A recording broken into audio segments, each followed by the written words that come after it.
This week, one of the devotionals that you'll be going through is Psalm 2. And Psalm 2 is considered a messianic psalm, which messianic, all that means is that it's just foretelling of Christ. And so it's one of the lesser known messianic psalms, but it is still one that is absolutely valuable to both to us as well as it was to Israel. Israel struggled for the longest time because they wanted a king. They wanted a king to be set up and put in place that they could put their faith in, that they could put their hope in. And so they struggled at times seeing nations all around them have kings who lasted generations and would lead them and guide them, but they themselves didn't have one.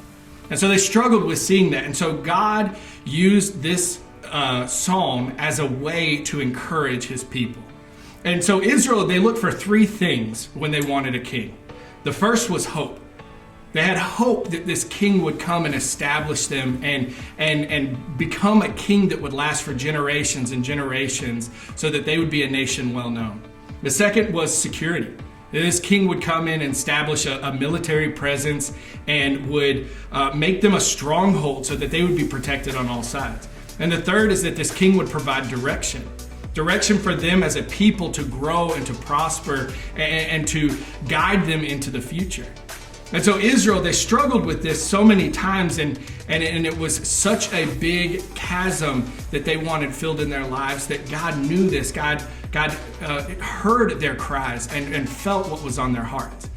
And so he had this psalm written because they knew that they wanted a king. And so God says, I have a king that I'm going to put in place for you. I have a king that is going to be special just for you. A king that will sit on an eternal throne. A throne that will last forever. A king who laughs at nations who try and come and attack him or and attack his people.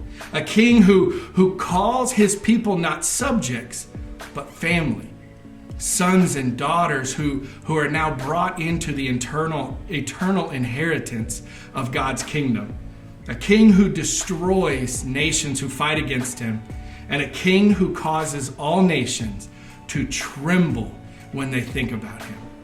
This king that God told Israel to be prepared for is our Savior, Jesus Christ. He is the king who will sit on an eternal throne. He is the king who will come in the lineage of David. He is the king who is our high priest who will intercede on our behalf. This king is Christ, and he has come for us. He came for Israel.